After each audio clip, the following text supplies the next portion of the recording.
Hello students, कैसे हैं आप सभी लोग। मैं हूं Pooja Singh and welcome back to my channel accounting master class. And इस समय हम पढ़ रहे हैं subject SAPM, that is security analysis and portfolio management. कुछ यूनिवर्सिटीज में इसे SAIM के नाम से भी है, security analysis and investment management, and कहीं पर ये इन्वेस्टमेंट मैनेजमेंट के नाम से ही सब्जेक्ट है, बट कंटेंट इज सेम। तो ये सब्जेक्ट इस समय हम डिस्कस कर रहे हैं एंड इस सीरीज में आज मेरा 24th लेक्चर वीडियो है।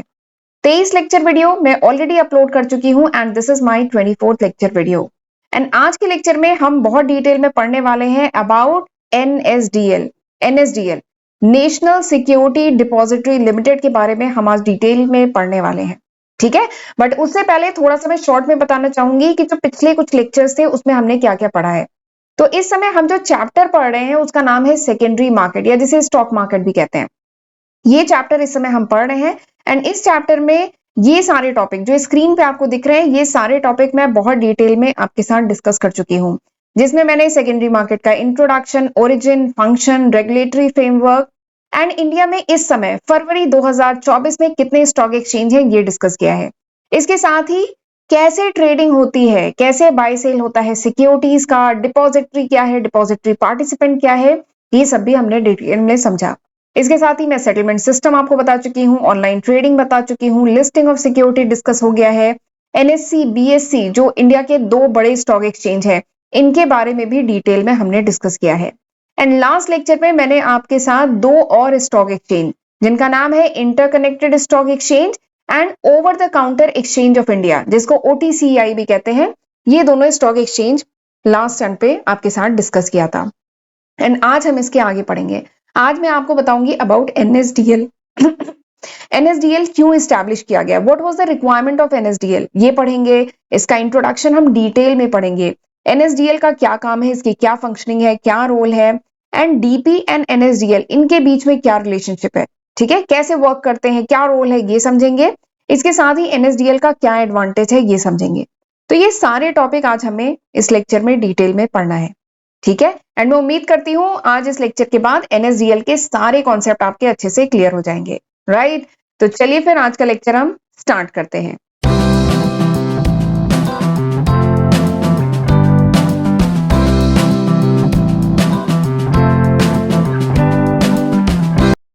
NSDL national Security Depository limited.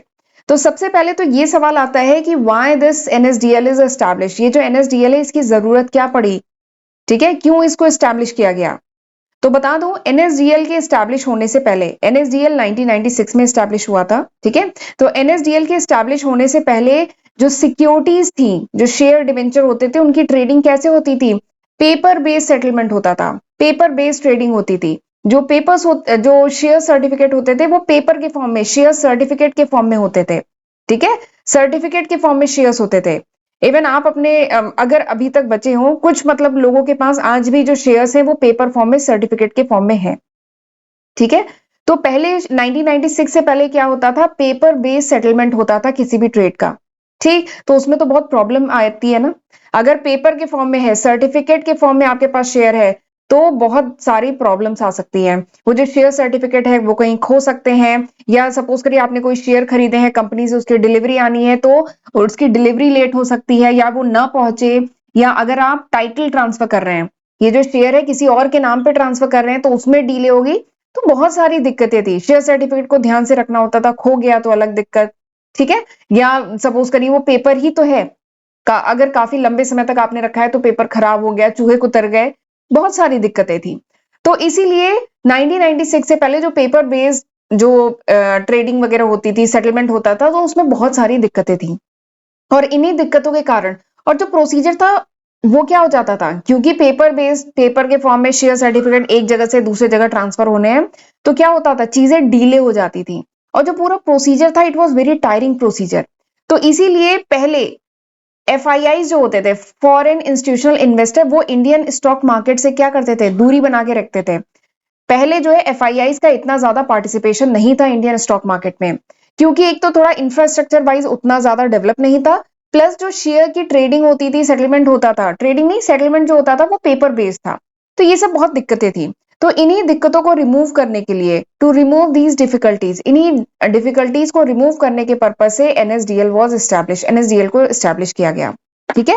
And एक डिपॉजिटरी एक्ट आया था 1996 में, डिपॉजिटरी एक्ट आया था अगस्त 1996 में, उसी के तहत एनएसडीएल को 1996 में एस्टैब्लिश किया गया था, ठीक है। तो ये हो गया कि क्यों एस्टैब्लिश किया गया था। अब हम पढ़ते हैं एनएसडीएल है क्या। तो NSDL is one of the largest depositories in the world, यानी वर्ल्ड की बड़ी जो डिपॉजिटरीज, लार्जेस्ट डिपॉजिटरीज की बात करें तो NSDL is one of them. NSDL क्या है? NSDL is the one of the largest depositories in the world, यानी वर्ल्ड की कुछ बड़ी डिपॉजिटरीज की बात करें, लार्जेस्ट डिपॉजिटरीज की बात करें तो NSDL is one of them. And ये एस्टैब्लिश हुआ था अगस्त 1996 में, ठीक है। अच्छा, एनएसडीएल का काम क्या है? एनएसडीएल का काम क्या है? इलेक्ट्रॉनिक डिपॉजिटरी फैसिलिटी प्रोवाइड करना, ये खास बात है। एक मिनट में इसको हाईलाइट करती हूँ। एनएसडीएल का मेन काम क्या है? एनएसडीएल का मेन काम है इलेक्ट्रॉनिक डिपॉजिटरी फैसिलिटी प्रोवाइड करना।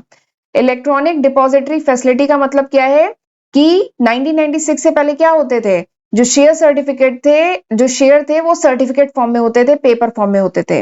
लेकिन एनएसडीएल जब 1996 में एस्टैब्लिश हुआ तो उसका काम क्या था कि जितने भी शेयर हैं सर्टिफिकेट फॉर्म में है, उन्हें धीमे धीमे करके किस फॉर्म में कन्वर्ट करना? इलेक्ट्रॉनिक फॉर्म में, ठीक है। इलेक्ट्रॉनिक फॉर्म में शेयर को डिपॉजिट करना। एनएसडीएल जो है वो शेयर्स को डिपॉजिट फॉर्म में, मतलब शेयर को इलेक्ट्रॉनिक फॉर्म में अपने यहाँ पे डिपॉजिट रखता है। तो ये फैसिलिटी प्रोवाइड करता है एनएसडीएल। तो NSDL provide electronic depository facility, यानी जो शेयर सर्टिफिकेट है ये इलेक्ट्रॉनिक फॉर्म में डिपॉजिट किए जा सकते हैं, रखे जा सकते हैं एनएसडीएल में। रखने के पर्पज से एनएसडीएल वाज एस्टैब्लिश, ठीक है। And for securities traded in equity and डेप्ट मार्केट, यानी जो भी सिक्योरिटीज इक्विटी एंड डेप्ट मार्केट में जिनकी ट्रेडिंग होती है उनको इलेक्ट्रॉनिक फॉर्म में डिपॉजिट करके एनएसडीएल में रखा जा सकता है, ठीक है।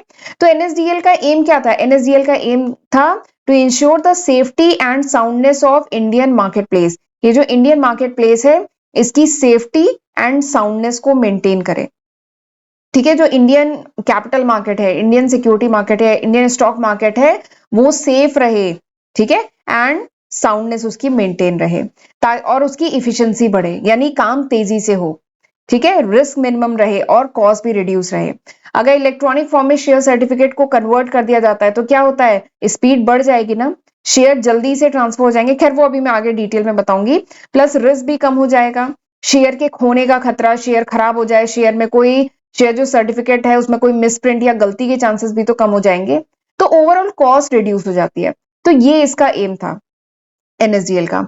And NSDL is promoted by, NSDL promoted by 3 companies थी, IDBI, UTI and NSC, National Stock Exchange and Industrial Development Bank of India and UTI, Unit Trust of India. ये 3 प्रमोटर्स थे किसके? एनएसडीएल के, ठीक। तो आई होप आपको काफी कुछ समझ में आया होगा एनएसडीएल के बारे में। तो एनएसडीएल का पर्पस क्या था कि शेयर सर्टिफिकेट इलेक्ट्रॉनिक फॉर्म में डिपॉजिट रहे। तो बेसिकली ये क्या प्रोवाइड करता है? इलेक्ट्रॉनिक डिपॉजिटरी फैसिलिटी प्रोवाइड करता है उन सिक्योरिटीज को जो इक्विटी एंड डेप्ट मार्केट में ट्रेड होती हैं, ठीक। वैसे तो आप म्यूचुअल फंड को भी इलेक्ट्रॉनिक फॉर्म में रखा जाता है। अब सारी ही चीजें, जितने भी कह लीजिए सिक्योरिटीज हैं, जितने भी फाइनेंशियल इंस्ट्रूमेंट है, अब सारे ही इलेक्ट्रॉनिक फॉर्म में सेव किए जाते हैं, इलेक्ट्रॉनिक फॉर्म में रखे जाते हैं, ठीक है। तो एनएसडीएल की जरा फंक्शनिंग देखते हैं। तो एनएसडीएल का क्या फंक्शन है, क्या काम है? एनएसडीएल का काम है to maintain the investors holding in electronic form, यानी इन्वेस्टर की जो भी होल्डिंग है, इन्वेस्टर के पास जो भी शेयर है, जो भी डिवेंचर है, जो भी म्यूचुअल फंड है, उन सबको इलेक्ट्रॉनिक फॉर्म में, ठीक है, मेंटेन करना, होल्ड करना, ये एनएसडीएल का काम होता है, ठीक है। दूसरा इसका क्या फंक्शन है? It enables surrender and withdrawal of security to and from the depository. आपको डिपॉजिटरी से कोई भी सिक्योरिटी निकालनी है, उसको बेचना है या सरेंडर करना है, कोई सिक्योरिटी आपने बाय की है, अब आप उसको होल्ड करना है, उसको रखना है, ठीक है। 1 साल, 10 साल, 20 साल, जितने साल रखना है। तो होल्ड करना यानी सरेंडर करना या विड्रॉल करना, कोई सिक्योरिटी निकाल के आपको बेचनी है तो ये भी फैसिलिटी प्रोवाइड करता है।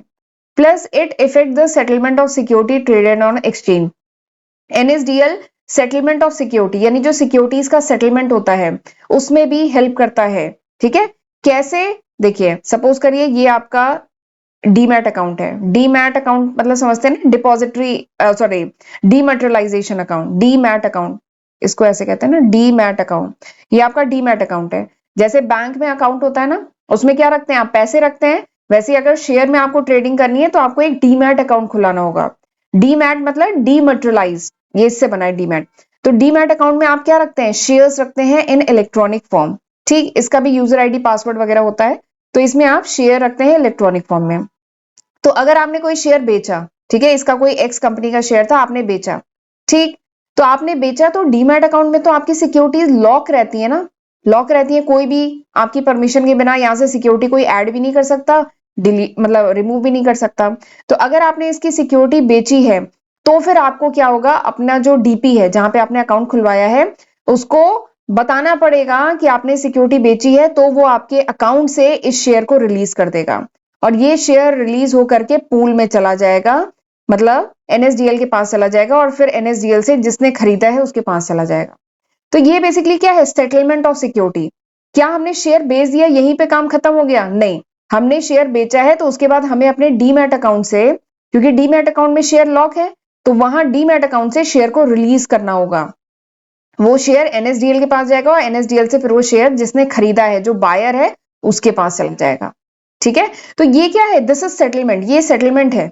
फिर आपको कैश मिल जाएगा, आपने शेयर क्या किया है, बेचा है ना, तो आपको कैश मिलना है तो वहां से कैश आ जाएगा आपके अकाउंट में। तो दिस इज द सेटलमेंट, ये इसे सेटलमेंट कहते हैं। तो NSDL help in settlement also. ठीक, तो this is the function of NSDL. अब इसके बाद आगे बढ़ते हैं कि एनएसडीएल जो है, डीपी के बारे में थोड़ा सा जानते हैं। अच्छा, डीपी वैसे मैं एक लेक्चर और है पिछला जिसमें मैंने DP, depository participant and depository के बारे में डिस्कस किया है।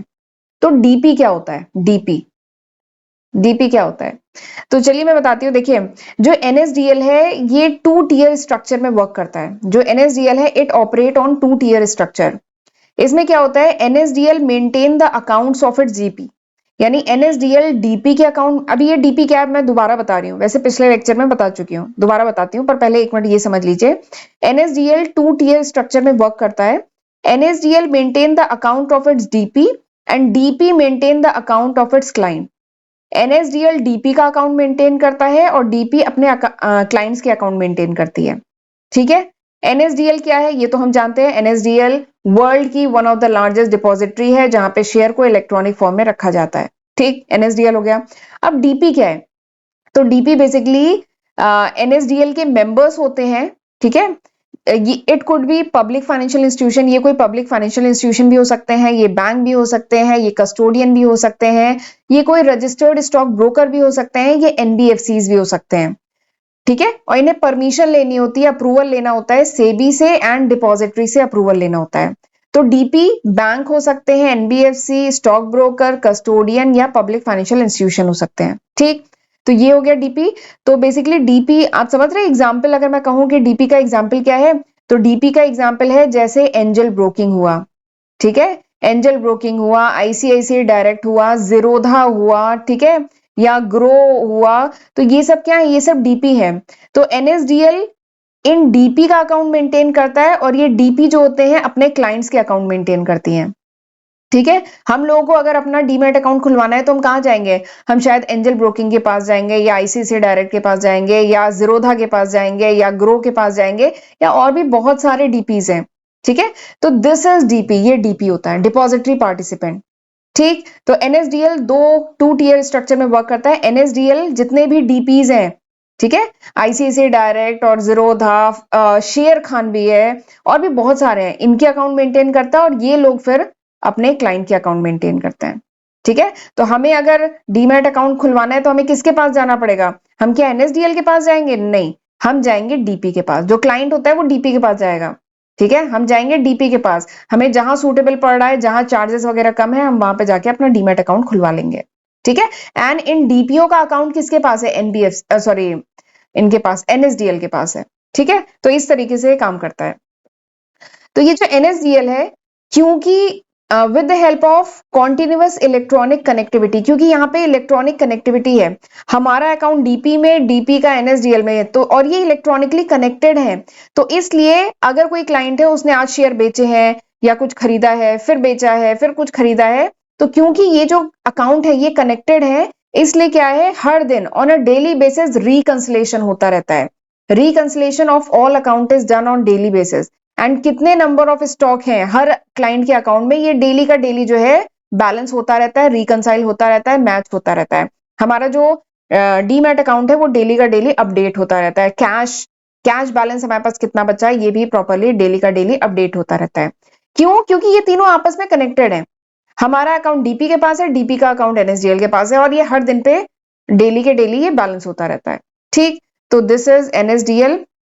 फिर सेबी जो है, सेबी जान रहे हैं ना, security exchange board of India, इसने मैंडेटरी कर दिया है हर स्टॉक एक्सचेंज के लिए कि हर स्टॉक एक्सचेंज के पास अपना खुद का क्लियरिंग कॉर्पोरेशन होना चाहिए। ठीक, लास्ट टाइम पे हमने एनएससी के बारे में पढ़ा था ना, नेशनल स्टॉक एक्सचेंज के बारे में, लास्ट टू लास्ट लेक्चर में। तो मैंने बताया था एनएससी का क्लियरिंग कॉर्पोरेशन कौन है, बताइए एनएससी का क्लियरिंग कॉर्पोरेशन कौन है? National security clearing corporation limited. ये क्या है? एनएससी का क्लियरिंग हाउस है। ठीक, एंड दिस एनएससीसीएल, ये जो एनएससीसीएल है ये भी पार्टिसिपेट करता है in the functioning of NSDL. NSDL की फंक्शनिंग में, ये जो एनएसडीएल है, एनएसडीएल की फंक्शनिंग में एनएससीसीएल भी हेल्प करता है। ठीक है, चलिए आगे बढ़ते हैं। अच्छा, आगे बढ़ने से पहले थोड़ा सा मैं अपने फर्स्ट चैनल, मेरा फर्स्ट चैनल है अकाउंटिंग मास्टर क्लास के नाम से, सेकंड चैनल है पूजा सिंह के नाम से, तो अपने दोनों ही चैनल के बारे में थोड़ा सा बताना चाहती हूँ। ये वो लिस्ट ऑफ सब्जेक्ट है जो मैं आज की तारीख, मतलब फरवरी 2024 तक, ये वो लिस्ट ऑफ सब्जेक्ट है जो मैं आज की तारीख तक अपने चैनल पे अपलोड कर चुकी हूँ। तो जरूर इसका फायदा उठाइएगा, इसकी हेल्प से पढ़िएगा। चैनल अभी तक नहीं सब्सक्राइब किया है तो जरूर सब्सक्राइब कर लीजिएगा, एंड मेरे दोनों चैनल को करिएगा। ठीक है, एंड लेक्चर यूजफुल लगे तो लाइक करने में कोई कंजूसी मत करिएगा। कमेंट करके भी मुझे बताइएगा कि हाउ वाज दिस लेक्चर, ये लेक्चर कैसा था, आपको समझ में आया कि नहीं। एंड अगर मेरे चैनल पे अपलोडेड वीडियोस के नोट्स चाहिए then you can download my application from Google Play Store. Google Play Store से आप मेरी एप्लीकेशन डाउनलोड कर सकते हैं, एंड इंस्टाग्राम पे मुझे जरूर फॉलो कर लीजिए क्योंकि वहां पे भी मैं टाइम टू टाइम अपडेट डालती रहती हूँ। राइट, चलिए आगे बढ़ते हैं। अब मैं आपको बताती हूँ इन्वेस्टर, डीपी एंड एनएसडीएल। मैंने बताया था ना एनएसडीएल 2 टियर स्ट्रक्चर में ऑपरेट करता है। ये हो गया क्लाइंट, इन्वेस्टर, ये है डीपी और ये है एनएसडीएल। डीपी मतलब क्या हुआ? वो जो angel broking, share Khan, Zerodha, ये सब डीपीज हैं। ठीक है, स्टॉक ब्रोकिंग फर्म्स हैं। It could be bank also, bank भी हो सकते हैं। तो ये डीपी हो गया, ये एनएसडीएल है, और ये क्या है? इन्वेस्टर। तो ये तीनों कैसे कैसे एक दूसरे से कनेक्टेड है? तो देखिए, ये खैर मैं पहले ही बता चुकी हूँ। अगर मैं क्लाइंट हूँ, ठीक है, जो भी इन्वेस्टर है, जो भी क्लाइंट है, उसको अगर डीमैट अकाउंट खुलवाना है, ट्रेडिंग करनी है, तो सबसे पहले उसे क्या करना पड़ेगा? Open an account with DP. किसी डीपी के पास, डीपी मतलब शेयर खान वगैरह जो है, उनके पास अपना अकाउंट खुलवाना पड़ेगा। और ये एकदम वैसे ही है जैसे आप अपना बैंक अकाउंट खुलवाते हैं ना, फॉर्म वगैरह फिल करना होता है। ठीक है, एकदम वैसे ही है, आपको अपना डीमैट अकाउंट खुलवाना होगा। और ये जो इन्वेस्टर्स हैं, वैसे तो एनएसडीएल में कौन कौन से डीपीज इसके मेंबर हैं, आपको एनएसडीएल से भी लिस्ट मिल सकती है। बाकी ये जितने भी डीपीज होते हैं ना, ये खुद का एडवर्टाइजमेंट भी करते हैं। आप देखते हैं ना कितना सारा ऐड आता है, आईसीसी डायरेक्ट का, जीरोधा का, एंजल ब्रोकिंग का, इन सबके कितने ऐड आते हैं, ग्रो का कितना ऐड आता है। तो ये जितने भी डीपीज होते हैं, ये खुद भी अपनी सर्विसेज का एडवर्टाइजमेंट टीवी पे, न्यूज़पेपर पे ये करते रहते हैं अपना एडवर्टाइजमेंट। तो आप अपनी सहूलियत के हिसाब से चूज करते हैं एनी डीपी, जो भी डीपी आपको सूटेबल पड़े आप उसको चूज करते हैं, एंड अकाउंट ओपनिंग का फॉर्म फिल करते हैं। ठीक है, फिर इसके बाद इसके कुछ चार्जेस होते हैं। आप अपना डीमैट अकाउंट अगर खुलवाते हैं तो इसके चार्जेस होते हैं। डीपी जो है इसके चार्जेस लेता है, क्योंकि एक तो अकाउंट ओपनिंग के चार्जेस, प्लस हर ट्रांजेक्शन के, डीमैट अकाउंट से आप बार बार शेयर खरीदेंगे बेचेंगे, खरीदेंगे बेचेंगे, तो एनुअल चार्जेस भी होते हैं, प्लस हर ट्रांजेक्शन के भी चार्जेस होते हैं, तो डीपी वो चार्ज लेता है। और इन्वेस्टर को क्या मिलता है? इन्वेस्टर रिसीव अ पासबुक या स्टेटमेंट ऑफ होल्डिंग। इन्वेस्टर को पासबुक या कह लीजिए स्टेटमेंट ऑफ होल्डिंग मिलता है। ठीक है, पीरियोडिकली। देखिए, आपने जैसे अगर आप बैंक अकाउंट खुलवाते हैं तो आपको स्टेटमेंट मिलता है ना, कितना डेबिट हुआ कितना क्रेडिट हुआ, आप स्टेटमेंट निकाल सकते हैं। वैसे ही डीपी अगर आप खुलवाते हैं, डीमैट अकाउंट, डीपी नहीं, डीपी में डीमैट अकाउंट खुलवाते हैं तो वहां पे भी आपकी क्या होल्डिंग है। होल्डिंग मतलब क्या है कि एक्स कंपनी के कितने शेयर हैं किस रेट के, वाई कंपनी के कितने शेयर हैं किस रेट के, जेड कंपनी के कितने शेयर हैं किस रेट के। तो जो भी आपका स्टेटमेंट ऑफ होल्डिंग है वो आपको पीरियोडिकली मिलता है। ठीक है, उस डीपी से। वो या तो आपको मेल कर, पहले के टाइम में होता था डिस्पैच करते थे, हार्ड कॉपी आती थी, लेकिन आज के टाइम में क्या है, मेल करते हैं। ठीक, तो वो पीरियोडिकली आपको मेल करते हैं। और अगर कोई भी डिस्पैरिटी है, यानी कोई भी मिसमैच अगर आपको दिख रहा है, आपने एक्स कंपनी के शेयर खरीदे थे 10, आपके अकाउंट में शो हो रहा है 8, तो कोई भी डिस्पैरिटी है, you can contact to your DP, आप अपने डीपी से कांटेक्ट कर सकते हैं। ठीक है, तो इस तरीके से ये जो 2 टियर स्ट्रक्चर है ये वर्क करता है। ठीक, अब चलिए अगला टॉपिक पढ़ते हैं, that is advantage to the investor. ये जो एनएसडीएल है, ठीक है, National Security Depository Limited, NSDL है, इसका हम इन्वेस्टर्स के लिए क्या फायदा है, तो ये मैं पहले ही स्लाइड पे डिस्कस कर चुकी हूँ। सबसे पहला फायदा क्या है, एनएसडीएल के आने से अब हमें फ्रीडम मिल गई, आजादी मिल गई, किससे, from the worry of loss of share certificate. अब हमें कोई चिंता नहीं है कि हमारा शेयर सर्टिफिकेट कहीं खो गया तो, पहले बहुत दिक्कत थी, कहीं चोरी हो सकती है, आग लग सकती है, या इसमें कोई मैनिपुलेशन या कुछ भी, चूहा खा गया या वो कागज ही गल गया, तो बहुत दिक्कत थी, पहले हमें वो शेयर सर्टिफिकेट संभाल के रखना होता था। लेकिन आज के टाइम में क्या है, क्योंकि सब कुछ इलेक्ट्रॉनिक फॉर्म में है, तो अब हमें ऐसी कोई चिंता नहीं करनी है, कोई वरी नहीं करनी है, तो उससे फ्रीडम मिल गई। ठीक है, दूसरा क्या एडवांटेज है, in selling the share paper work required to be reduce to minimum.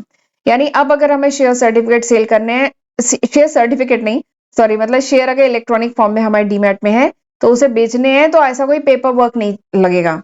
ठीक है, सिंपली हम उसे बेच सकते हैं और हमारे अकाउंट में वो जो पैसे हैं वो सेटलमेंट के बाद आ जाएंगे, तो ऐसा कोई पेपर वर्क का काम जो है रिड्यूस हो गया है, क्योंकि सब कुछ इलेक्ट्रॉनिक फॉर्म में हो गया है, तो ये इसका एडवांटेज है। ठीक, फिर उसके बाद अगला जो तीसरा बहुत बड़ा एडवांटेज, ये भी बहुत इंपॉर्टेंट एडवांटेज है, वो ये है कि जैसे ही सेटलमेंट कंप्लीट हुआ, सेटलमेंट मतलब समझ रहे हैं ना, ये अगर बायर है, ये सेलर है, इसने खरीदा, इसने बेचा, इसने बेचा है और इसने खरीदा है, तो जैसे ही सेटलमेंट कंप्लीट हुआ, this buyer become the owner of the share. ये जो बायर है वो क्या हो जाएगा, ओनर ऑफ द शेयर हो जाएगा। जैसे, और इस समय सेटलमेंट साइकिल क्या चल रही है, अब जो सेटलमेंट साइकिल है वो T+1 की हो गई है, बताया था ना सेटलमेंट वाले वीडियो में। अब सेटलमेंट साइकिल कितने की है, T+1 की, यानी ट्रेडिंग डे और उसके बाद एक दिन और लगेगा, जो शेयर सर्टिफिकेट है वो आपके डीमैट अकाउंट में आ जाएगा। और जैसे ही शेयर सर्टिफिकेट आपके डीमैट अकाउंट में आया, आप क्या बन गए, आप बन गए ओनर ऑफ द शेयर। वरना उससे पहले क्या सिस्टम था, उससे पहले ये सिस्टम था कि शेयर सर्टिफिकेट जब, मतलब कह लीजिए 15-20 दिन या महीने भर में जब हमारे पास आता था, तब हम कहलाते थे we are the owner of the share, जब सर्टिफिकेट मिलता था। लेकिन आज के टाइम में क्या है, T+1 ट्रेडिंग डे और उसके बाद एक दिन और लगेगा, आप बन जाएंगे ओनर ऑफ दैट शेयर। ठीक, तो ये एडवांटेज है। तो ये 3 बहुत बड़े एडवांटेज हैं किसके, एनएसडीएल के। ठीक, इन्वेस्टर के लिए। ठीक है, तो चलिए फिर आज का लेक्चर मैं यहीं पे वाइंड अप करती हूँ। अब अगले लेक्चर में मैं पढ़ाऊंगी डीमटेरियलाइजेशन एंड रीमटेरियलाइजेशन, इसके बारे में हम डिटेल में पढ़ेंगे अगले लेक्चर में। ठीक है, एंड लेक्चर यूजफुल लगा तो प्लीज इसको लाइक जरूर करिएगा, इससे हमें बहुत मोटिवेशन मिलता है। तो चलिए मिलते हैं अगले लेक्चर वीडियो में, तब तक अपना ध्यान रखिएगा। God bless you.